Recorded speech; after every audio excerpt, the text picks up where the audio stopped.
Assalamualaikum warahmatullahi wabarakatuh. Sahabat sekalian, di hadapan kita terbentang sebuah kisah tentang amanah dan kejujuran yang lahir dari iman yang kokoh. Sebuah kisah dari masa keemasan Islam, ketika keadilan ditegakkan tanpa pandang bulu, bahkan oleh seorang khalifah yang ditakuti karena ketegasannya, Umar bin Khattab radhiyallahu anhu. Inilah kisah Salman Al-Farisi radhiyallahu anhu, seorang sahabat yang dikenal dengan kezuhudan dan kebijaksanaannya ketika ia menjadi jaminan bagi seorang terdakwa. Sebuah peristiwa yang mengajarkan kepada kita bahwa kepercayaan adalah hutang jiwa dan amanah adalah bukti sejati dari iman. Mari kita simak, karena di balik kisah ini tersimpan pelajaran besar tentang tanggung jawab, keberanian moral, dan keyakinan bahwa Allah selalu menyertai orang-orang yang jujur.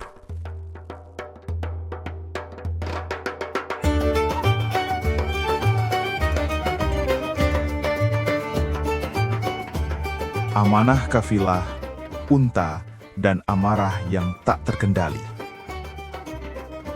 Hari itu Madinah sedang terik. Seorang laki-laki dari luar kota memasuki wilayah pinggiran dengan kafilah dagangnya. Di wajahnya tampak lelah, tetapi matanya waspada. Ia bukan membawa hartanya sendiri, melainkan amanah sukunya, unta-unta yang memikul barang dagangan, titipan yang harus ia jaga hingga kembali. Sebelum berangkat, para tetua kaumnya telah berpesan, "Kami menitipkan harta ini kepadamu. Jika engkau jujur, kami terjaga. Jika engkau lalai, kami tercela." Kata-kata itu terus terngiang di kepalanya. Karena itu, ia sangat berhati-hati. Setibanya di Madinah, ia mengikat unta-untanya di tepi kota, tidak jauh dari sebuah kebun kurma. Ia memastikan tali kuat, lalu beristirahat sejenak. Namun takdir bergerak tanpa ia sadari. Salah satu unta itu, karena lapar dan gelisah, berhasil melepaskan ikatan. Hewan itu berjalan masuk ke kebun, lalu mulai memakan tanaman dan merusak batang-batang muda. Tak lama kemudian, pemilik kebun datang. Wajahnya berubah merah ketika melihat tanamannya rusak. Pemilik kebun berteriak, "Siapa yang membiarkan untanya masuk ke kebunku? Ini bukan tanah gembalaan." Ia melihat sang kafilah dan mendatanginya dengan langkah cepat. "Apakah ini untamu? Lihat apa yang diperbuatnya. Bertahun-tahun aku merawat kebun ini." Sang kafilah terkejut. Ia segera berdiri dan melihat kerusakan itu. Wajahnya menegang, lalu ia berkata dengan nada menahan diri, "Demi Allah, aku tidak bermaksud merusak kebunmu. Unta ini terlepas tanpa sepengetahuanku. Aku akan mengganti kerugianmu." Namun kata-kata itu tidak menenangkan hati pemilik kebun. "Mengganti? Tanaman ini bukan sekedar barang dagangan, ini sumber makan keluargaku." Nada suara meninggi, orang-orang mulai melirik. Sang kafilah melangkah mendekat, mencoba menenangkan. "Aku bertanggung jawab, katakan berapa ganti rugi yang kau kehendaki, jangan bertindak di luar batas." Namun kemarahan telah menguasai akal. Pemilik kebun melihat unta itu sebagai sebab kerugiannya. Dalam ledakan emosi, ia mengambil senjata tajam yang ada di dekatnya dan menyerang unta tersebut. Hewan itu roboh, mengerang, lalu mati. Detik itu juga, dunia sang kafilah seakan runtuh. Ia menatap tubuh unta itu dengan mata membelalak, nafasnya tercekat. Unta itu bukan miliknya, itu amanah sukunya, itu kehormatan yang dipercayakan kepadanya. Dengan suara bergetar, ia berteriak, "Apa yang kau lakukan? Itu bukan milikku, itu amanah yang kutanggung." Pemilik kebun menjawab dengan kasar, "Ia merusak kebunku, aku berhak membalas." Kata berhak itu menusuk hati sang kafilah.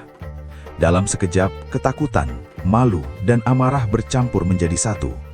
Ia membayangkan wajah para tetua kaumnya, amanah yang rusak, nama baik yang tercemar. Akalnya tertutup. "Engkau telah menghancurkan kepercayaanku, engkau tidak tahu apa yang telah kau lakukan." Tanpa kesadaran penuh, tangannya meraih sebuah benda keras di dekatnya. Ia melangkah maju dan memukul pemilik kebun. Pukulan itu tidak diniatkan untuk membunuh, hanya luapan emosi. Namun tubuh pemilik kebun terjatuh, kepalanya terbentur keras. Suasana mendadak sunyi. Beberapa saat berlalu, Tidak ada gerakan. Sang kafilah berdiri terpaku, wajahnya pucat. Ia berlutut mengguncang tubuh orang itu. "Bangun, aku tidak bermaksud. Bangun!" Namun tubuh itu dingin, nyawa telah pergi. Tangannya gemetar, nafasnya berat. Ia menatap langit dan berbisik dengan suara hancur. "Ya Allah, aku menjaga amanah, tetapi aku kehilangan diriku." Ia sadar, satu nyawa telah hilang karena amarah sesaat. Ia tidak melarikan diri. Ia duduk menunggu, pasrah. Ia tahu bahwa perkara ini akan dibawa kepada Umar bin Khattab, dan sejak detik itu, hidupnya tidak lagi sama. Monolog batin sang kafilah sebelum dihadapkan kepada Amirul Mukminin. Malam turun di Madinah. Sang kafilah duduk sendiri, tangannya masih terasa berat, seolah bekas pukulan itu belum meninggalkannya. Setiap kali ia memejamkan mata, yang muncul bukan wajah pemilik kebun semata, melainkan unta yang tergeletak mati dan tubuh manusia yang tak lagi bernyawa. Dua amanah, dua keruntuhan, dan satu diri yang runtuh di antaranya. "Demi Allah, bagaimana semua ini bisa terjadi? Aku datang membawa kepercayaan, bukan kematian." Ia mengingat kembali pesan para tetua sukunya, satu persatu seperti gema yang kini berubah menjadi tuduhan dalam dadanya. "Jagalah amanah kami. Jangan biarkan harta ini rusak. Nama baik kami ada di pundakmu." Air matanya jatuh perlahan. "Aku menjaga unta-unta itu selama perjalanan panjang. Aku menahan lapar dan letih demi amanah. Tetapi aku gagal menjaga diriku sendiri." Ia menunduk, memandang tangannya. Tangan ini menjaga amanah, tetapi tangan ini juga yang menghilangkan nyawa. Apakah amanah hanya soal harta, ataukah lebih dari itu? Bayangan wajah pemilik kebun itu kembali hadir. Bukan wajah marahnya, tetapi wajahnya saat tergeletak tanpa bernyawa. "Aku tidak berniat membunuhmu. Aku hanya marah, hanya sesaat. Tetapi sesaat itu lebih mahal dari hidupku." Dadanya sesak. Ia sadar bahwa tidak ada alasan yang cukup untuk menebus satu nyawa. Unta bisa diganti, kebun bisa tumbuh kembali, tetapi manusia tidak. "Jika aku melarikan diri, aku mungkin selamat. Tetapi apa yang tersisa dari diriku?" Ia membayangkan pulang ke kaumnya dengan tubuh hidup tetapi jiwa yang mati, membawa harta yang utuh namun nama yang tercelah. Ia menggeleng pelan. "Tidak, aku telah gagal menjaga amanah pertama. Aku tidak boleh gagal menjaga amanah kedua." Amanah kedua itu kini jelas baginya, menghadapi akibat perbuatannya dengan jujur. "Jika aku lari, manusia akan berkata bahwa pembawa amanah adalah pembohong. Jika aku bertahan, mungkin aku mati, tetapi amanah akan hidup." Ia menarik nafas panjang. Ketakutan masih ada, tetapi kini berdampingan dengan penundukan. Ia tahu siapa yang akan ia hadapi, Amirul Mukminin, Umar bin Khattab. "Aku tidak berharap hidup. Aku hanya berharap Allah tahu bahwa aku tidak berdusta." Ketika langkah-langkah penjaga mendekat untuk membawanya menghadap Amirul Mukminin, ia bangkit dengan tubuh gemetar, namun hati yang mulai tenang. "Dulu aku kehilangan diriku karena amanah. Kini biarlah aku menyerahkan diriku demi amanah." Dan dengan itu, ia melangkah ke takdirnya, bukan sebagai pelarian, tetapi sebagai seorang manusia yang ingin menebus kesalahannya dengan kejujuran, apapun akhirnya. Di hadapan Umar bin Khattab, hukum, amanah, dan keputusan berat. Pagi itu, Madinah terasa sunyi. Sang kafilah digiring ke masjid, tempat Umar bin Khattab biasa menyelesaikan perkara rakyat. Langkahnya mantap meski wajahnya pucat. Ia tahu, tempat ini bukan sekedar ruang pengadilan, tetapi timbangan antara hidup dan mati. Umar bin Khattab duduk bersandar pada tiang masjid. Tidak ada singgasana, tidak ada pengawal berlebihan, namun kehadirannya membuat orang-orang menunduk. Tatapannya tajam, tetapi tidak kejam. Ia mengangkat kepalanya ketika terdakwa dihadapkan. "Apakah engkau orang yang dituduh membunuh seorang lelaki di Madinah?" Sang kafilah menunduk lalu menjawab tanpa ragu. "Benar, wahai Amirul Mukminin." Umar tidak langsung berbicara. Ia memandang terdakwa lama, seolah ingin membaca bukan hanya perbuatannya, tetapi isi hatinya. Ceritakan apa yang terjadi, jangan kau kurangi dan jangan kau lebihkan. Dengan suara tertahan, sang kafilah menceritakan segalanya, amanah sukunya, unta yang terlepas, kebun yang rusak, unta yang dibunuh, dan pukulan yang tidak diniatkan untuk membunuh. Tidak ada pembelaan, tidak ada alasan, hanya kejujuran. Umar mendengarkan tanpa menyelah. Ketika cerita selesai, Umar berkata dengan suara berat, "Nyawa seorang Muslim telah hilang karena tanganmu." Ia menunduk sejenak lalu melanjutkan, "Meskipun engkau tidak berniat membunuh, akibat perbuatanmu tetaplah kematian." Sang kafilah menjawab dengan mata basah, "Aku tidak membantah hukum Allah. Aku hanya memohon agar engkau tahu bahwa aku tidak berdusta." Umar mengangguk pelan. "Kejujuranmu menolong jiwamu, tetapi tidak menghapus hak keluarga korban." Ia lalu memanggil keluarga korban dan berkata, "Kalian memiliki hak kisos, kalian juga berhak memaafkan." Keluarga korban memilih menuntut kisos. Umar menghela nafas panjang lalu berkata, "Jika demikian, hukum Allah akan ditegakkan." Sang kafilah menutup matanya sejenak, menerima keputusan itu dengan tenang. Namun sebelum hukuman ditetapkan, ia melangkah maju satu langkah. "Wahai Amirul Mukminin, izinkan aku berkata." Umar mengangguk. "Aku membawa amanah sukunya berupa harta. Jika aku mati sekarang, amanah itu tidak akan kembali kepada pemiliknya. Izinkan aku kembali sebentar, mengembalikan titipan itu, dan berpamitan dengan keluargaku. Demi Allah, aku akan kembali." Suasana majelis berubah tegang. Orang-orang saling berpandangan. Umar memandangnya dengan tajam. "Bagaimana aku bisa mempercayaimu, sementara engkau berada di ambang kematian?" Sang kafilah menjawab lirih, "Karena jika aku lari, bukan hanya aku yang hina, tetapi amanah akan mati di tengah manusia." Umar terdiam, namun ia tidak mudah luluh oleh kata-kata. Ia berkata dengan tegas, "Aku tidak akan melepaskanmu kecuali ada seseorang yang menjamin nyawanya dengan nyawanya sendiri. Jika engkau tidak kembali, penjamin itulah yang akan dihukum menggantikanmu." Majelis menjadi sunyi. Tidak satu pun bergerak. Siapa yang mau mempertaruhkan nyawa demi seorang pembunuh? Di tengah keheningan itu, seorang lelaki tua berdiri perlahan. Pakaiannya sederhana, wajahnya tenang. Ia adalah Salman Al-Farisi. "Wahai Amirul Mukminin, aku bersedia menjadi jaminannya." Orang-orang terkejut. Umar bangkit setengah berdiri. "Apakah engkau mengenalnya?" Salman menjawab, "Tidak." "Apakah ia kerabatmu?" "Bukan." Umar memandangnya lama.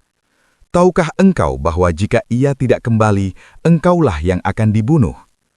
Salman menjawab dengan suara tenang, "Aku tahu, wahai Amirul Mukminin." Umar terdiam lama. Ia mengenal Salman, dan karena itulah keputusannya semakin berat. Akhirnya Umar berkata, "Baik, aku terima jaminanmu." Sang kafilah menoleh ke arah Salman dengan mata berkecak-kecak. Ia ingin berbicara, tetapi suaranya tertahan. Ia hanya menunduk dalam. "Kini bukan hanya nyawaku yang dipertaruhkan, tetapi nyawa seorang hamba soleh." Amanah telah berpindah dari kata menjadi nyawa, dan waktu mulai menghitung dengan kejam. Ujian waktu, kembalinya amanah, dan keputusan memaafkan. Hari pertama setelah sang kafilah dilepaskan berlalu dengan kegelisahan. Di pasar, di lorong-lorong Madinah, orang-orang berbisik, apakah ia akan kembali? Ataukah Salman Al-Farisi yang akan menanggungnya? Salman Al-Farisi tetap berjalan seperti biasa. Tidak ada wajah panik. Ketika seseorang bertanya apakah ia takut, Salman menjawab singkat, "Aku takut jika manusia berhenti saling percaya." Hari kedua berlalu, kegelisahan berubah menjadi tekanan. Sebagian mulai memandang Salman dengan iba, sebagian dengan heran. Namun Umar bin Khattab tidak mengubah sedikit pun keputusannya. Tidak ada keringanan, tidak ada penundaan. Baginya, keadilan harus berdiri tanpa sandaran emosi. Hari ketiga tiba, matahari perlahan condong ke barat. Masjid dipenuhi manusia. Keluarga korban berdiri di satu sisi. Wajah mereka tegang, mata sembab oleh duka yang belum sembuh. Saudara korban berbisik dengan suara tertahan. Jika ia tidak kembali, Salman akan dibunuh. Tetapi jika ia kembali, saudaraku tetap tidak hidup kembali.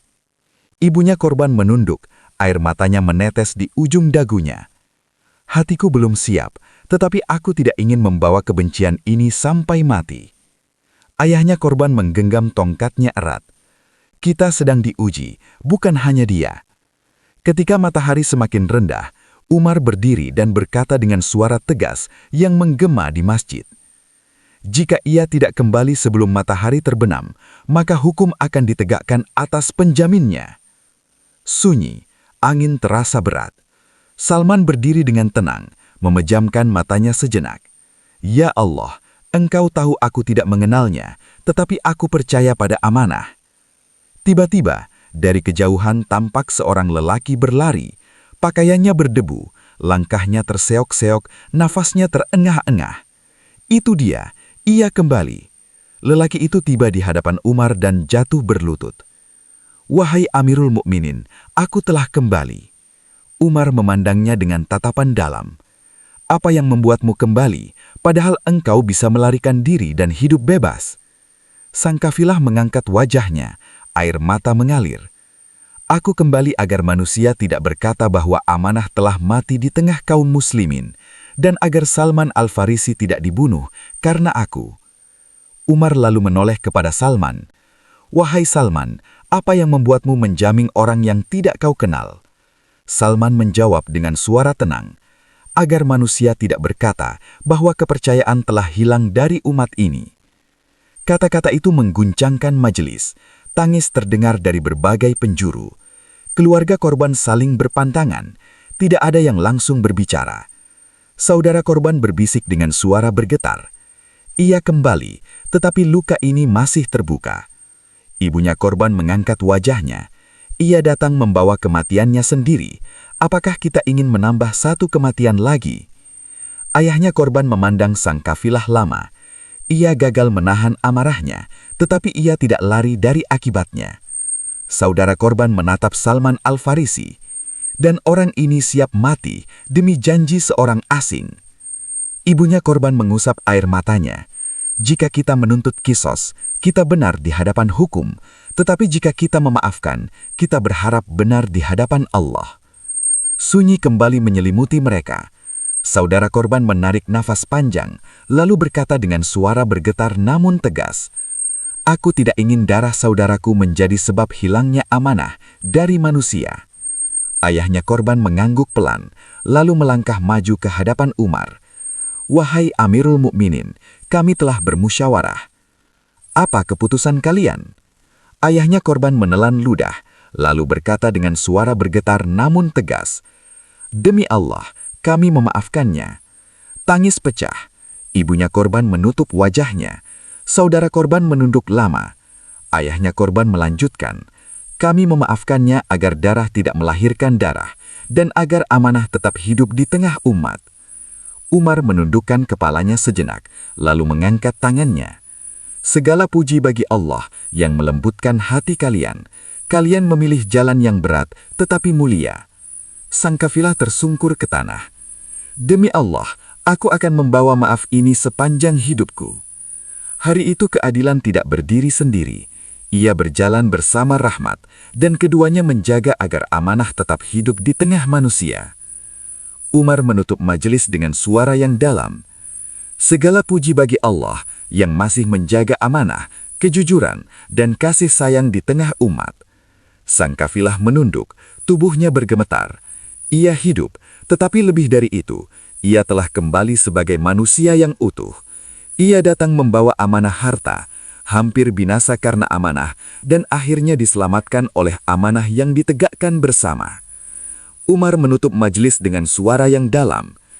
Hari ini satu nyawa dikembalikan kepada Allah dengan aman. Satu amanah ditegakkan, dan satu umat diingatkan.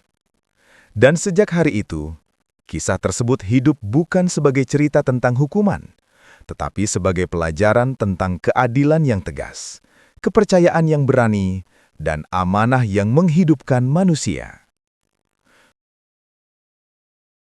Refleksi amanah. Ketika umat kehilangan kejujuran, jangan salahkan pemimpin. Kisah Umar bin Khattab, Salman Al-Farisi, dan seorang kafilah yang hampir kehilangan nyawanya karena amanah, sejatinya bukan kisah masa lalu. Ia adalah cermin yang memantulkan wajah umat hari ini. Wajah yang sering kita hindari untuk ditatap terlalu lama. Hari ini kita gemar mengeluh tentang pemimpin yang korup, hukum yang bisa dibeli, dan kekuasaan yang mengkhianati rakyat. Kita marah pada pejabat yang mencuri amanah, tetapi sering lupa bertanya dengan jujur, dari rahim siapa para pemimpin itu lahir? Mereka bukan turun dari langit. Mereka tumbuh dari masyarakat yang sama, dari budaya yang sama, dari nilai yang sama, atau tepatnya, dari hilangnya nilai amanah di tingkat paling dasar. Dalam kisah ini, Umar bin Khattab tidak menciptakan amanah dari kekuasaan. Ia menemukannya hidup di tengah umat, pada seorang kafilah yang kembali meski bisa lari, pada Salman Al-Farisi yang berani menjamin nyawa orang asing, dan pada keluarga korban yang memilih memaafkan, meski berhak membalas. Umar hanya memelihara amanah yang memang sudah ada. Sebab pemimpin yang adil hanya bisa berdiri di atas umat yang masih mengenal kejujuran. Bandingkan dengan kondisi kita hari ini. Amanah dianggap naif. Orang jujur disebut bodoh. Yang licik disebut cerdas. Yang memanipulasi sistem disebut pandai bermain. Ketika amanah mati di pasar, di kantor, di sekolah, dan di rumah, maka jangan heran jika ia juga mati di istana dan parlemen. Korupsi di puncak hanyalah pantulan dari kebohongan yang telah menjadi kebiasaan di bawah. Kita sering berharap lahir pemimpin seperti Umar, tetapi kita lupa satu syarat mendasarnya. Umar hanya mungkin lahir dari umat yang berani jujur meski rugi, dan berani memegang amanah meski beresiko. Tidak ada Umar dalam masyarakat yang menganggap kebohongan kecil sebagai hal wajar. Tidak ada kepemimpinan bersih dalam umat yang terbiasa mengkhianati kepercayaan sekecil apapun. Lebih menyakitkan lagi, kita menuntut pemimpin amanah, tetapi kita menyontek, lalu marah pada pejabat yang mencuri. Kita berbohong dalam timbangan, lalu mengutuk korupsi anggaran. Kita berkhianat janji kecil, lalu menuntut keadilan besar. Padahal amanah tidak meloncat dari langit ke kursi kekuasaan.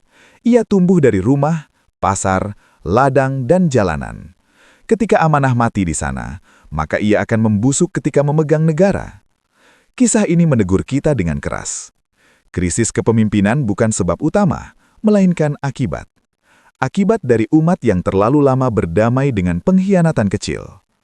Jika kita sungguh ingin pemimpin yang amanah, maka pekerjaan terberat bukan memilih di bilik suara, tetapi memulihkan amanah di diri sendiri. Berhenti berbohong saat tidak diawasi, menepati janji meski tidak ditagih, berlaku jujur meski tidak menguntungkan. Karena sesungguhnya, rahim umat yang jujur akan melahirkan pemimpin yang jujur, dan umat yang kehilangan amanah hanya akan melahirkan pengkhianat, meski diberi gelar apapun. Kisah Umar bin Khattab bukan nostalgia. Ia adalah peringatan. Dan pertanyaannya kini bukan lagi di mana pemimpin yang amanah, melainkan apakah umat ini masih layak melahirkannya.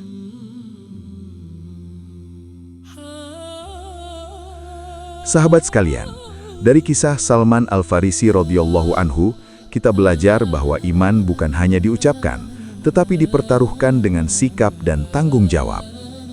Amanah bukan perkara ringan, karena di dalamnya ada harga diri, kejujuran, dan keyakinan bahwa Allah Maha menyaksikan setiap janji. Di masa Umar bin Khattab radhiyallahu anhu, keadilan berdiri tegak karena manusia-manusianya takut mengkhianati amanah, meski tak ada yang melihat. Semoga kisah ini mengingatkan kita bahwa menjadi orang yang dapat dipercaya adalah kemuliaan yang jarang, namun sangat berharga. Mari kita tutup dengan muhasabah. Sudahkah kita menjaga janji meski berat? Sudahkah kita jujur meski merugikan diri sendiri? Semoga Allah menjadikan kita termasuk hamba-hamba yang amanah, yang kehadirannya menenangkan, dan kepergiannya meninggalkan kepercayaan. Wassalamualaikum warahmatullahi wabarakatuh.